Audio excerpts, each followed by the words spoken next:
স্বামী স্ত্রী বিছানায় শুয়েছিল। স্বামী বলছে, সুইটহার্ট, আমাকে ক্ষমা করে দাও, আমি একটা বড় ভুল করে ফেলেছি। স্ত্রী বলছে, কি হয়েছে বাবু? স্বামী বলছে, আমি যখনই তোমায় আদর করি না, আমি না পাশের বাড়ি ঝুমা বৌদির কথা ভাবি। স্ত্রী বলছে, এত বড় পাপ কাজটা তুমি করতে পারলে? আমাকে দেখো, পাড়ার যেই আমাকে আদর করুক না কেন, আমি সবসময় কিন্তু তোমার কথাই ভাবি।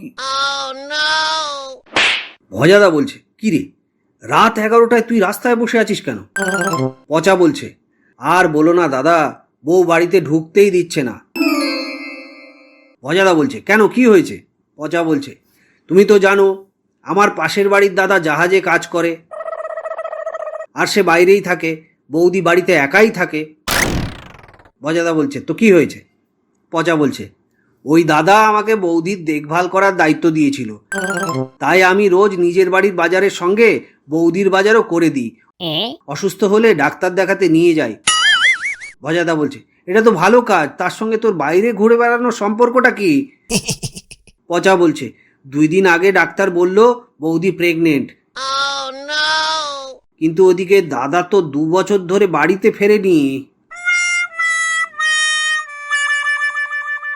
পালবাবু আর কুণ্ডুবাবুর মধ্যে ঝগড়া চলছে। পালবাবু বলছে, কুণ্ডু, তোর ছিঁড়ে খাবো মুন্ডু। কুণ্ডুবাবু বলছে, পাল, তোর ছিঁড়ে খাবো না, থাক, খাবো না, ওয়াক থু। ফুলসজ্জা রাতে পাণ্ডু তার বউকে বলছে, আজ কিন্তু আমার যা ইচ্ছে করব, আমি কিন্তু কোনো বারণ শুনবো না আজ। শুনে তার বউ বলছে, আমি আগেই কাউকে বারণ করিনি, আর তুমি তো আমার নিজের বর।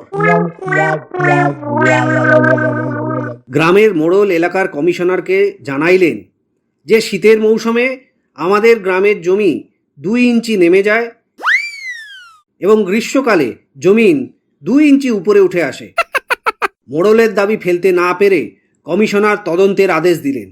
বহু প্রকার পরীক্ষা নিরীক্ষা করে জানা গেল যে মোড়ল যখন মাঠে প্রস্রাব করতে বসে, শীতের দিনে তার বিচি দুটো গুটিয়ে উপরে উঠে আসে এবং গ্রীষ্মকালে বিচিগুলো ঝুলে মাটিতে ঠেকে। তাতেই উনি ভেবেছে যে মাঠের মাটি বুঝি ওঠা নামা করে। মিনতি বলছে, মা জানো, আমাদের বায়োলজি স্যারকে দেখতে পুরো নায়কের মতো লাগে। শুনে মা বলছে, এভাবে বলে না মামুনি, শিক্ষক বাবার সমতুল্য। শুনে মিনতি বলছে, মা তুমি না সবসময় নিজের দিকটাই দেখো। বল্টু আইন নিয়ে পড়ছিল, কিন্তু ফাইনাল পরীক্ষায় ফেল করলো। তবে ফেল করলে তো চলবে না, পাস তো করতেই হবে। কি করা যায়? ঠিক করলো যে খাতা দেখে সেই স্যারের সঙ্গে একটু ডিল করে নেবে। বল্টু স্যারের বাড়ি গেল। বল্টু বলছে, স্যার একটা প্রশ্ন করব। স্যার বলছে, করো। বল্টু বলছে, যদি আপনি সঠিক উত্তর দিতে পারেন আমি আমার খারাপ রেজাল্ট মেনে নেব, আর যদি উত্তর দিতে না পারেন তো আমাকে পাশ করিয়ে দিতে হবে। শুনে স্যার রাজি হলেন।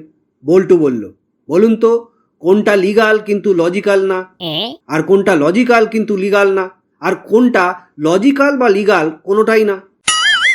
স্যার তো বেকায়দায়, চিন্তা করে করে চুল ছিঁড়ে ফেলার অবস্থা, কিন্তু সঠিক উত্তর কিছুতেই মাথায় আসছে না। শেষে বল্টু শর্ত মেনেই নিলেন আর ওকে পাশ করিয়ে দিলেন। পরের দিন স্যার ক্লাস নিতে গেছেন, ভাবছেন এই প্রশ্নটাই করবেন ছাত্রদের। প্রশ্ন করতেই অবাক হলেন, প্রায় সবাই হাত তুলেছে। তা এক ছাত্রকে জিজ্ঞেস করলেন, বলো দেখি। সে বলল, স্যার আপনার বয়স 65 বছর আর আপনার পত্নীর বয়স 28। এটা লিগাল কিন্তু লজিক্যাল না। আরে বস বস হারামজাদা, তোকে আর বলতে হবে না। আরেকজন ছাত্র পেছন থেকে বলল, স্যার আপনার পত্নীর এক 23 বছরের যুবকের সঙ্গে অ্যাফেয়ার চলছে, এটা লজিক্যাল কিন্তু লিগাল না। স্যারের তো বিষম খাওয়ার অবস্থা, গলা দিয়ে আওয়াজ বেরোচ্ছে না। জলের বোতল বার করলেন। তখনও অবাক হওয়ার আরও বাকি ছিল। এবারে লাস্ট বেঞ্চের একজন বলে উঠল, স্যার আপনার পত্নীর বয়ফ্রেন্ড ফাইনাল পরীক্ষায় ফেল করা সত্ত্বেও আপনি তাকে পাশ করিয়ে দিলেন। এটা লজিক্যালও না, লিগালও নয়। স্যার আপাতত হাসপাতালে চিকিৎসাধীন।